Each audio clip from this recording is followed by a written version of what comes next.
நான் தரணி நம்பூதிரி. நான் கோயம்புத்தூரில் இருக்கேன். நான் இந்த ஜோதிடத்துறையில் 15 வருஷமாக இருக்கிறேன். நான் முதல்ல பார்க்கக்கூடிய விஷயம் கேரள பிரஷ்னங்கள் தான் பார்த்துட்ருக்கேன் நான். இதில் ஜோதிடத்துக்கும் பிரஷ்னத்துக்கும் நிறைய வேறுபாடுகள் இருக்குது. ஜோதிடம் என்பது அவர்கள் பிறந்த ஜாதகத்தை வைத்து கணிக்கக்கூடியது. பிரஷ்னம் என்பது அதுக்கு நமக்கு அவங்களுடைய பிறந்த ஜாதகங்கள் தேவைப்படாது. ஒருவர் வரதை வச்சு அவர் எதற்காக அவருக்கு எந்த பிரச்சனைகள் இருக்குது, எந்த மாதிரி விஷயங்களை அவங்களுக்கு பரிந்துரைக்கலாம், அப்படி நம்ம கேரள முறைப்படி பரிகாரங்கள் கொடுக்கலாம். நான் பூஜைகள் பண்ணிகிட்ருக்கேன், எந்திரங்கள் பண்ணிகிட்ருக்கேன். எந்திரங்கள் அப்படின்னு சொன்னோன்னா வஷ்ய எந்திரங்கள். இப்போ கணவன் மனைவிக்கு பிரச்சனை இருக்குது, ஸோ அவங்களுக்குள்ள ஒரு வஷ்யம், ஒரு அந்யூன்யம் வர்றதுக்கு உண்டான வஷ்யங்கள்.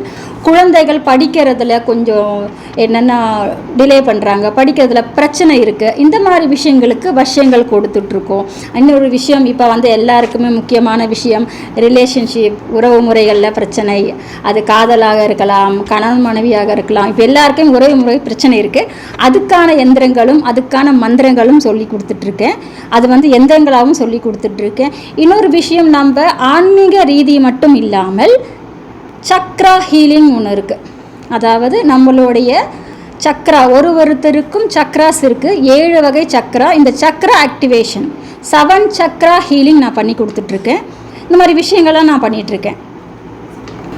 ஓகே, இப்போ பார்த்தீங்கன்னா செய்வினை தோஷம், கண் திருஷ்டி தோஷம். இப்போ எல்லாருக்குமே திருஷ்டி தோஷம் அதிகமாக இருக்குது. மக்கள் இப்போ எல்லாருமே என்னென்னா அடுத்தவங்க என்ன பண்ணாலுமே பொறாமப்படுறாங்க. இதெல்லாம் என்ன பண்ணுன்னா அவங்களுடைய சக்கராவை பிளாக் பண்ணும். இதுதான் திருஷ்டி தோஷம் சொல்லுவாங்க. இந்த திருஷ்டி தோஷத்துக்கான பூஜைகளும் பரிகாரங்களும் இருக்குது, எந்திரங்களும் இருக்குது. இது போகாமல் இப்போ ஆன்மீகத்தை ஈடுபடுறவர்கள், தெய்வ பக்தியாக இருக்கிறவங்களெல்லாம் நம்ம ஆன்மீக ரீதியிலான பரிகாரங்களை கொடுக்கலாம். இந்த தெய்வ விசுவாசம் இல்லாதவங்க இருக்காங்களே, அவங்களுக்கு சயின்ஸாக அவங்களுடைய சக்கராவை ஹீல் பண்ணலாம். அவங்க ஹாராவை ஹீல் பண்ணி சக்ராஸை ஒரு சக்கராவும் ஹீல் பண்ணலாம். 7 சக்ராஸ் இருக்குது. அந்த 7 சக்ராஸு மூலாதாரம், சுவாதிஷ்டானம், மணிபூரகம், அநாகதம், விசுத்தி, ஆக்னை, அந்த மாதிரி 7 சக்கரங்கள் இருக்குது. இந்த சக்கரங்கள் எல்லாமே நம்ம ஆக்டிவேட் பண்ணும்போது நமக்கான விஷயங்கள் பிரபஞ்சத்திலிருந்து ஈஸியாக நம்ம எடுத்துக்க முடியும்.